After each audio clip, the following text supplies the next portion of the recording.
Cricket academy से आज women cricket academy जो हमारी चल रही है कई दशकों से, हम चाह रहे थे कि बच्चों को सिखाते सिखाते आगे हम दिल्ली की जो क्रिकेट है उसमें हम अपनी लड़कियां देते रहें। दिल्ली के अंदर कई एकेडमी खुल चुकी हैं, उसके बावजूद हम भी अपनी प्रयास जारी रखते हैं क्योंकि 26 साल से हमारा एक प्रयास है, हमारा एक्सपीरियंस है।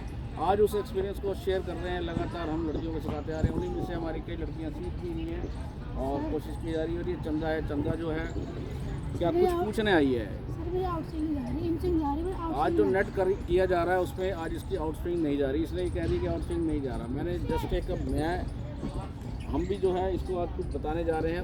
अगर उसको वो बेसिक फंडा जिसे कहते हैं हम लोग, अगर वो समझ में आ जाता है तो that is better for her कि उसे आउटस्विंग करने की आदत पड़ जाएगी। ये बॉल है इनके पास, ये लेफ्ट हैंड मीडियम पेसर है और हम राइट हैंड बॉलर हैं, जिसकी वजह से आउटस्विंग के लिए जैसे हमें बताया जाता है राइट हैंड के लिए ये जो थंब का एज है ये साइड एज होगा, उसका first finger to the seam on the seam and second finger थोड़ा सा बाहर हल्का सा निकलता है। और वैक्यूम के लिए स्पेस चाहिए होता है ताकि हवा जब नई बॉल देते हैं तो नई बॉल से हवा कटती है तो उसके बाद गेंद मूव होता है। गेंद शाइनिंग पार्ट हमारा जो है जिसे हम पेट भी कहते हैं देसी भाषा में, उस पेट को शाइनिंग पार्ट को बाहर की तरफ रखते हैं ताकि गेंद की शाइनिंग जो है आउटस्विंग के वक्त बैट्समैन के चेहरे को आंखों के आगे पड़ती रहे। कभी कभी कंफ्यूज हो जाता है वो, ये कला होती है।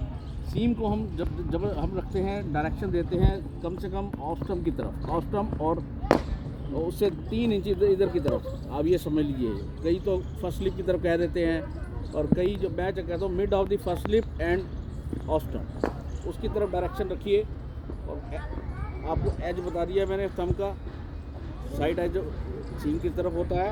और जब गेंद करने चलते हैं तो हमारा जो हाथ है, जब हम अपनी आँखें, हेड, मोस्टली इसके अंदर बॉलर के लिए क्या है, साइड ऑन फेंकने के लिए आपको हेड स्टिल करना पड़ेगा।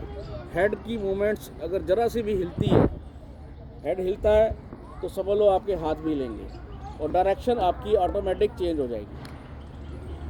इसके लिए आपको प्रयास जारी रखना पड़ेगा कि आपका हेड ना हिले, हाथों की मूवमेंट एक्यूरेट आए। जो हमारा नॉन बॉलिंग आर्म होगा वो नॉन बॉलिंग आर्म बिल्कुल ऑलवेज कीप इन माइंड कि आपका जो उसका फोकस है वो आपके बिल्कुल ऑफ स्टंप पे रहे, मोस्टली ऑफ स्टंप पे रहे।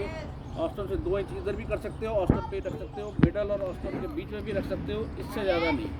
ये मूवमेंट आपको देनी पड़ेगी हाथों की नॉन बॉलिंग आर्म की। नॉन बॉलिंग आर्म के बाद अपर हैंड जो बॉलिंग आर्म है वो हमारे कान से कम 4-5 इंच पीछे जाए और वहाँ से मूवमेंट देंगे तो बैक ऑफ दी हैंड, जो बैक ऑफ दी हैंड होता है ये हमारा बैक रहेगा इस डायरेक्शन में। अब ये डायरेक्शन कौन सी आप जज कर सकते हो। अगर हम ऐसे बैटिंग करते हैं तो हमारा फाइन लेग की दिशा में चला जाता है, राइट।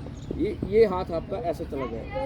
ये जब गेंद फेंकी जाती है यहाँ पर आके ये देखिए बिल्कुल ये फोकस रहेगा। तो एकदम जब मूवमेंट ऐसे लाते हैं नीचे हाथ की तरफ, उसके लिए ज़रूरी है ये आपका पैर जो है, हमने पिछला पैर जो बैकफुट लैंड है वो हमारा एक्स्ट्रा कवर की तरफ रख लीजिए या थोड़ा स्लाइडली इस तरफ रख लीजिए। मोस्टली रख के जब लैंडिंग करेंगे हमारी, ये तो लोडिंग हो गई, जब लैंडिंग करेंगे, लैंडिंग के लिए आप पूरा पैर ना रखें तो बेहतर रहे।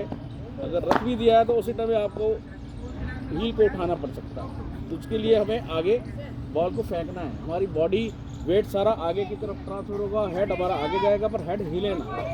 हेड हिल गया तो आपका हाथ भी कहीं ना कहीं कर जाता है, हिल जाता है। इसलिए हमारी गेंद कभी वाइड पड़ती है, कभी साइड पे लेग साइड